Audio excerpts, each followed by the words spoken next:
भागवत पुराण चौथा अध्याय गोकर्णोपाख्यान प्रारंभ। सूत जी कहते हैं, मुनिवर, उस समय अपने भक्तों के चित्त में अलौकिक भक्ति का प्रादुर्भाव हुआ देख भक्त वत्सल श्री भगवान अपना धाम छोड़कर वहाँ पधारे। उनके गले में वनमाला शोभा पा रही थी।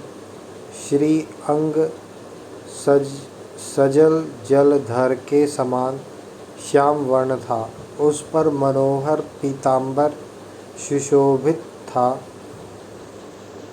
कटी प्रदेश करधनी की लड़ियों से सुसज्जित था। सिर पर मुकुट की लटक और कानों में कुंडलों की झलक देखते ही बनती थी। वे त्रिभंग ललित भाव से खरे हुए चित्त को चुराए लेते थे। वक्षस्थल पर कौस्तुभ मणि दमक रही थी। सारा श्री अंग चंदन से चर्चित था। उस रूप की शोभा क्या कहें। उसने तो मानो करोड़ों कामदेवों की रूप माधुरी छीन ली थी। वे परमानंद चिन्मूर्ति मधुराति मधुर मुरलीधर ऐसी अनुपम छवि से अपने भक्तों के निर्मल चित्त में आविर्भूत हुए। भगवान के नित्य लोक निवासी लीला परिकर उद्धववादी वहाँ गुप्त रूप से उस कथा को सुनने के लिए आए हुए थे। प्रभु के प्रकट होते ही चारों ओर जय हो की ध्वनि होने लगी। उस समय भक्ति रस का अद्भुत प्रवाह चला। बार बार अबीर गुलाल और पुष्पों की वर्षा तथा शंख ध्वनि होने लगी। उस सभा में जो लोग बैठे थे उन्हें अपने देह गेह और आत्मा की भी कोई सुधि न रही। उनकी ऐसी तन्मयता देखकर नारद जी कहने लगे, मुनीश्वर गण, आज सप्ताह श्रवण की मैंने यह बड़ी ही अलौकिक महिमा देखी। यहाँ तो जो बड़े मूर्ख दुष्ट और पशु पक्षी भी हैं वे सभी अत्यंत निष्पाप हो गए हैं। अतः इसमें संदेह नहीं कि कलिकाल में चित्त की शुद्धि के लिए इस भागवत कथा के समान मर्त्यलोक में पाप पुंज का नाश करने वाला कोई दूसरा पवित्र साधन नहीं है। मुनिवर, आप लोग बड़े कृपालु हैं। आपने संसार के कल्याण का विचार करके यह बिल्कुल निराला ही मार्ग निकाला है। आप कृपया यह तो बताइए कि इस कथा रूप सप्ताह यज्ञ के द्वारा संसार में कौन कौन लोग पवित्र हो जाते हैं। सनकादिक ने कहा, जो लोग सदा तरह तरह के पाप किया करते हैं, निरंतर दुराचार में ही तत्पर रहते हैं और उल्टे मार्गों से चलते हैं तथा जो क्रोधाग्नि से जलते रहने वाले कुटिल और कामपरायण हैं, वे सभी इस कलयुग में सप्ताह यज्ञ से पवित्र हो जाते हैं। जो सत्य से च्युत, माता पिता की निंदा करने वाले, तृष्णा के मारे व्याकुल, आश्रम धर्म से रहित, दंभी, दुराचारों, दूसरों की उन्नति देखकर कुढ़ने वाले और दूसरों को दुख देने वाले हैं, वे भी कलयुग में सप्ताह यज्ञ से पवित्र हो जाते हैं। जो मदिरापान, ब्रह्म हत्या, सुवर्ण की चोरी, गुरु स्त्री गमन और विश्वासघात, ये 5 महापाप करने वाले छल,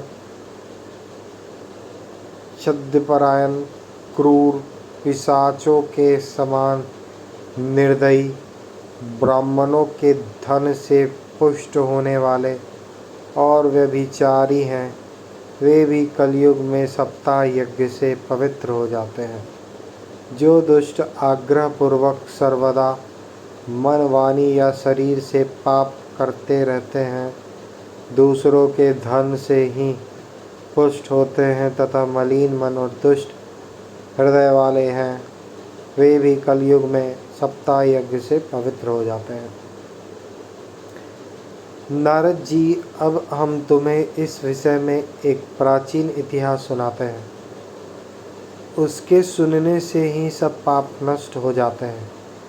पूर्व काल में तुंगभद्रा नदी के तट पर एक अनुपम नगर बसा हुआ था। वहाँ सभी वर्णों के लोग अपने अपने धर्मों का आचरण करते हुए सत्य और सत्कर्मों में तत्पर रहते थे। उस नगर में समस्त वेदों का विशेषज्ञ और श्रौत स्मार्त कर्मों में निपुण एक आत्मदेव नामक ब्राह्मण रहता था। वह साक्षात दूसरे सूर्य के समान तेजस्वी था। वह धनी होने पर भी भिक्षाजीवी था। उसकी प्यारी पत्नी धुंधुली कुलीन एवं सुंदरी होने पर भी सदा अपनी बात पर अड़ जाने वाली थी। उसे लोगों की बात करने में सुख मिलता था। स्वभाव था क्रूर, प्रायः कुछ न कर बकवाद करती रहती थी। गृह कार्य में निपुण थी, कृपण थी और थी झगड़ालू भी। इस प्रकार ब्राह्मण दंपत्ति प्रेम से अपने घर में रहते और विहार करते थे। उनके पास अर्थ और भोग विलास की सामग्री बहुत थी। घर द्वार भी सुंदर थे, परंतु उससे उन्हें सुख नहीं था। जब अवस्था बहुत ढल गई, तब उन्होंने संतान के लिए तरह तरह के पुण्य कर्म आरंभ किए और वे दीन दुखियों को गौ, पृथ्वी, सुवर्ण और वस्त्र आदि दान करने लगे। इस प्रकार धर्म मार्ग में उन्होंने अपना आधा धन समाप्त कर दिया, तो भी उन्हें पुत्र या पुत्री किसी का भी मुख देखने को न मिला। इसलिए अब वह ब्राह्मण बहुत ही चिंतातुर रहने लगा। एक दिन वह ब्राह्मण देवता बहुत दुखी होकर घर से निकलकर वन को चल दिया। दोपहर के समय उसे प्यास लगी, इसलिए वह एक तालाब पर आया। संतान के अभाव के दुख ने उसके शरीर को बहुत सुखा दिया था, इसलिए थक जाने के कारण जल पीकर वह वहीं बैठ गया। 2 घड़ी बीतने पर वहाँ एक सन्यासी महात्मा आए। जब ब्राह्मण देवता ने देखा कि वे जल पी चुके हैं, तब वह उनके पास गया और चरणों में नमस्कार करने के बाद सामने खड़े होकर लंबी लंबी सांसें लेने लगा। सन्यासी ने पूछा, कहो ब्राह्मण देवता, रोते क्यों हो? ऐसी तुम्हारी क्या भारी चिंता है? तुम जल्दी ही मुझे अपने दुख का कारण बताओ। ब्राह्मण ने कहा, महाराज, मैं अपने पूर्व जन्म के पापों से संचित दुख का क्या वर्णन करूं? अब मेरे पितर मेरे द्वारा दी हुई जलांजलि के जल को अपनी चिंता जनित सांस से कुछ गर्म करके पीते हैं। देवता और ब्राह्मण मेरा दिया हुआ प्रसन्न मन से स्वीकार नहीं करते। संतान के लिए मैं इतना दुखी हो गया हूँ कि मेरे सब सूना ही सूना दिखाई देता है। मैं प्राण त्यागने के लिए यहाँ आया हूँ। संतानहीन जीवन को धिक्कार है, संतानहीन गृह को धिक्कार है, संतानहीन धन को धिक्कार है और संतानहीन कुल को धिक्कार है। मैं जिस गाय को पालता हूँ वह भी सर्वथा बांझ हो जाती है। जो पेड़ लगाता हूँ उस पर भी फल फूल नहीं लगते। मेरे घर में जो फल आता है वह भी बहुत जल्दी सड़ जाता है। जब मैं ऐसा अभागा पुत्रहीन हूँ तब फिर इस जीवन को ही रखकर मुझे क्या करना है। यों कहकर वह ब्राह्मण दुख से व्याकुल हो उन सन्यासी महात्मा के पास फूट फूट कर रोने लगा। तब उन यतिवर के हृदय में बड़ी करुणा उत्पन्न हुई। वे योगनिष्ठ थे। उन्होंने उसके ललाट की रेखाएं देखकर सारा वृत्तांत जान लिया और फिर उसे विस्तार पूर्वक कहने लगे। सन्यासी ने कहा, इस प्रजा प्राप्ति का मोह त्याग दो। कर्म की गति प्रबल है। विवेक का आश्रय लेकर संसार की वासना छोड़ दो। विप्रवर सुनो, मैंने इस समय तुम्हारा प्रारब्ध देखकर निश्चय किया है कि 7 जन्म तक तुम्हारे कोई संतान किसी प्रकार नहीं हो सकती। पूर्व काल में राजा सगर एवं अंग को संतान के कारण दुख भोगना पड़ा था। ब्राह्मण, अब तुम कुटुंब की आशा छोड़ दो। संन्यास में ही सब प्रकार का सुख है। ब्राह्मण ने कहा, महात्मा जी, विवेक से मेरा क्या होगा। मुझे तो बलपूर्वक पुत्र दीजिए, नहीं तो मैं आपके सामने ही शोक मूर्छित होकर अपने प्राण त्यागता हूँ। जिसमें पुत्र स्त्री आदि का सुख नहीं है ऐसा संन्यास तो सर्वथा निरस ही है। लोक में सरस तो पुत्र पौत्रादि से भरा पूरा गृहस्थाश्रम ही है। ब्राह्मण का ऐसा आग्रह देखकर उन तपोधन ने कहा, विधाता के लेख को मिटाने का हठ करने से राजा चित्रकेतु को बड़ा कष्ट उठाना पड़ा था। इसलिए दैव जिसके उद्योग को कुचल देता है उस पुरुष के समान तुम्हें भी पुत्र से सुख नहीं मिल सकेगा। तुमने तो बड़ा हठ पकड़ रखा है और अर्थों के रूप में तुम मेरे सामने उपस्थित हो। ऐसी दशा में मैं तुमसे क्या कहूँ। जब महात्मा जी ने देखा कि यह किसी प्रकार अपना आग्रह नहीं छोड़ता तब उन्होंने उसे एक फल देकर कहा, इसे तुम अपनी पत्नी को खिला देना। इससे उसके एक पुत्र होगा। तुम्हारी स्त्री को 1 साल तक सत्य, शौच, दया, दान और एक समय एक ही अन्न खाने का नियम रखना चाहिए। यदि वह ऐसा करेगी तो बालक बहुत शुद्ध स्वभाव वाला होगा।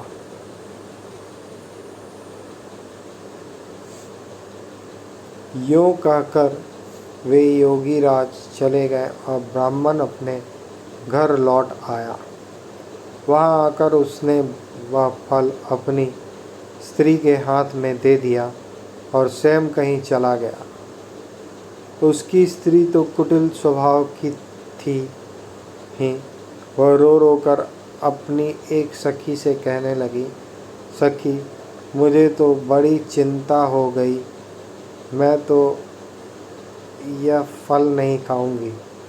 फल खाने से गर्व रहेगा और गर्व से पेट बढ़ जाएगा। फिर कुछ खाया पिया जाएगा नहीं। इससे मेरी शक्ति क्षीण हो जाएगी। तब बता, घर का धंधा कैसे होगा। और दैववश यदि कहीं गांव में डाकुओं का आक्रमण हो गया तो गर्भिणी स्त्री कैसे भागेगी। यदि सुखदेव जी की तरह यह गर्भ भी पेट में ही रह गया तो इसे बाहर कैसे निकाला जाएगा? और कहीं प्रसव काल में के समय वह टेढ़ा हो गया तो फिर प्राणों से ही हाथ धोना पड़ेगा।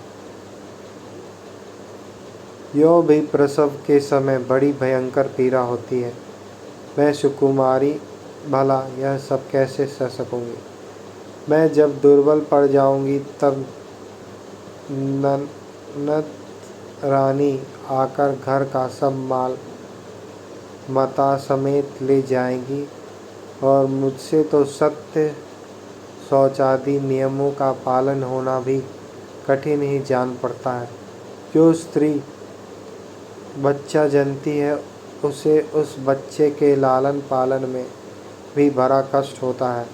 मेरे विचार से तो वंध्या या विधवा स्त्रियां ही सुखी हैं।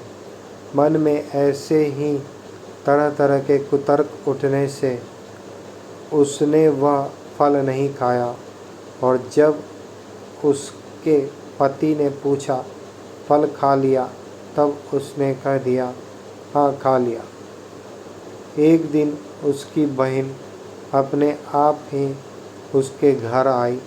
तब उसने अपनी बहन को सारा वृत्तांत सुनाकर कहा कि मेरे मन में इसकी बड़ी चिंता है। मैं इस दुख के कारण दिनों दिन दुबली हो रही हूँ। बहन मैं क्या करूँ? बहन ने कहा मेरे पेट में बच्चा है। प्रसव होने पर वह बालक मैं तुझे दे दूँगी।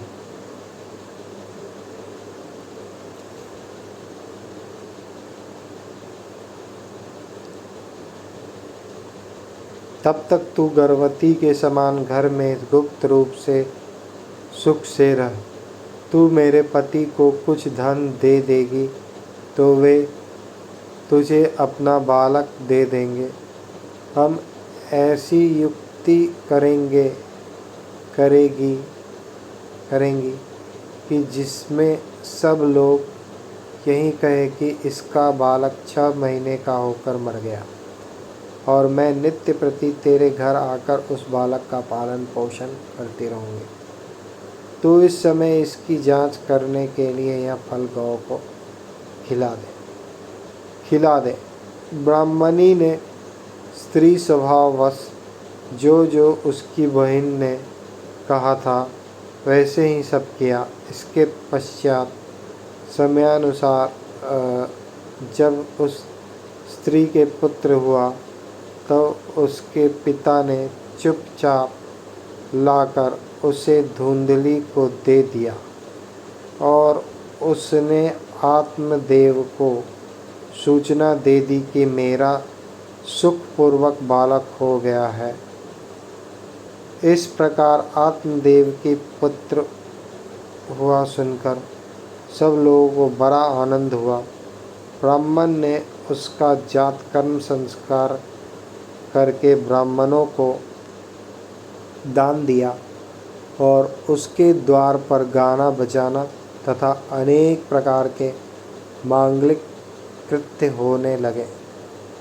धुंधली ने अपने पति से कहा मेरे संतानों में तो दूध ही नहीं है, फिर गौ आदि किसी अन्य जीव के दूध से मैं इस बालक का किस प्रकार पालन करूँगी? मेरी बहन के अभी बालक हुआ था, वह मर गया है। उसे बुलाकर अपने यहाँ रख ले तो वह आपके इस बच्चे का पालन पोषण कर लेगी। तब पुत्र की रक्षा के लिए आत्मदेव ने वैसा ही किया तथा माता धुंधुली ने उस बालक का नाम धुंधकारी रखा। इसके बाद 3 महीने ने बीतने पर उस गौ के भी एक मनुष्याकार बच्चा हुआ।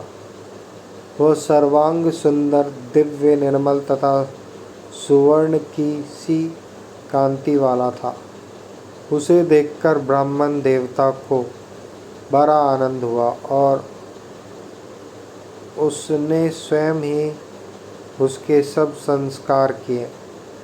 इस समाचार से और सब लोगों को भी बड़ा आश्चर्य हुआ और वे बालक को देखने के लिए आए। तब आपस में कहने लगे, देखो भाई, अब आत्मदेव का कैसा भाग्य उदय हुआ है।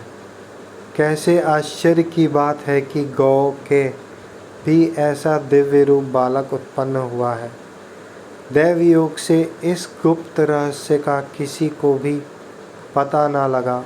आत्मदेव ने उस बालक के गौ के से कान देखकर उसका नाम गोकर्ण रखा। कुछ काल बीतने पर वे दोनों बालक जवान हो गए। उनके गोकर्ण तो बड़े पंडित और ज्ञानी हुआ, किंतु धुंधकारी बड़ा ही दुष्ट निकला। धुंधुकारी बड़ा ही दुष्ट निकला। स्नान शौचादि ब्राह्मणोचित आचारों का उसमें नाम भी न था और न खान पान का ही कोई परहेज था। क्रोध उसमें बहुत बढ़ा चढ़ा था। वह बुरी बुरी वस्तुओं का संग्रह किया करता था। मुर्दे के हाथ से छुआ आया वह अन्न भी खा लेता था। दूसरों की चोरी करना और सब लोगों से द्वेष बढ़ाना उसका स्वभाव बन गया था। छिपे छिपे वह दूसरों के घरों में आग लगा देता था। दूसरों के बालकों को खिलाने के लिए गोद में लेता और उन्हें चट कुएं में डाल देता।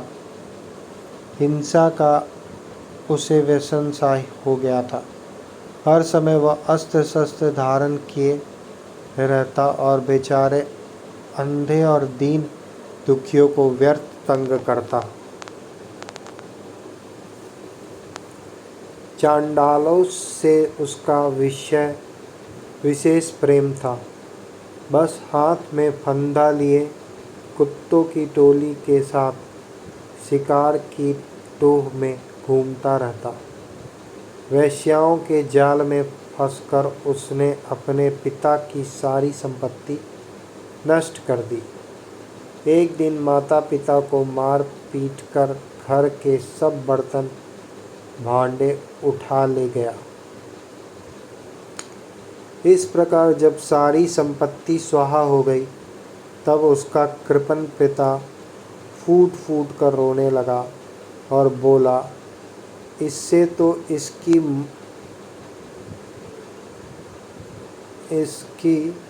मौका बांझ रहना ही अच्छा था। कुपुत्र तो बड़ा ही दुखदाई होता है। अब मैं कहाँ रहूं, कहाँ जाऊं? मेरे इस संकट को कौन काटेगा? हाय, मेरे ऊपर तो बड़ी विपत्ति आ पड़ी है। इस दुख के कारण अवश्य मुझे एक दिन प्राण छोड़ने पड़ेंगे। उसी समय परम ज्ञानी गोकर्ण जी वहाँ आए और उन्होंने पिता को वैराग्य का उपदेश करते हुए बहुत समय समझाया। वे बोले, पिताजी, यह संसार असार है। यह अत्यंत दुख रूप और मोह में डालने वाला है। पुत्र किसका, धन किसका, स्नेहवान पुरुष रात दिन दीपक के समान जलता रहता है। सुख ना तो इंद्र को है और ना चक्रवर्ती राजा को ही। सुख है तो केवल विरक्त एकांत जीवी मुनि को। यह मेरा पुत्र है, इस अज्ञान को छोड़ दीजिए। मोह से नरक की प्राप्ति होती है। यह शरीर तो नष्ट होगा ही, इसलिए सब कुछ छोड़कर वन में चले जाइए। गोकर्ण के वचन सुनकर आत्मदेव वन में जाने के लिए तैयार हो गया और उनसे कहने लगा, बेटा, वन में रहकर मुझे क्या करना चाहिए, यह मुझसे विस्तार पूर्वक कहो। मैं बड़ा मूर्ख हूँ। अब तक कर्मवश स्नेह पाशों में बंधा हुआ अपंग की भांति इस घर रूप अंधेरे कुएं में ही पड़ा रहा हूँ। तुम बड़े दयालु हो, इससे मेरा उद्धार करो। गोकर्ण ने कहा, पिताजी, यह शरीर हड्डी मांस और रुधिर का पिंड है। इसे आप मैं मानना छोड़ दें और स्त्री पुत्र आदि को अपना कभी ना माने। इस संसार को रात दिन क्षणभंगुर देखें, इसकी किसी भी वस्तु को स्थायी समझकर उसमें राग ना करें।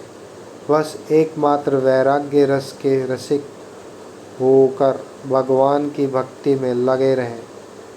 भगवत भजन ही सबसे बड़ा धर्म है। निरंतर उसी का आश्रय लिए रहें।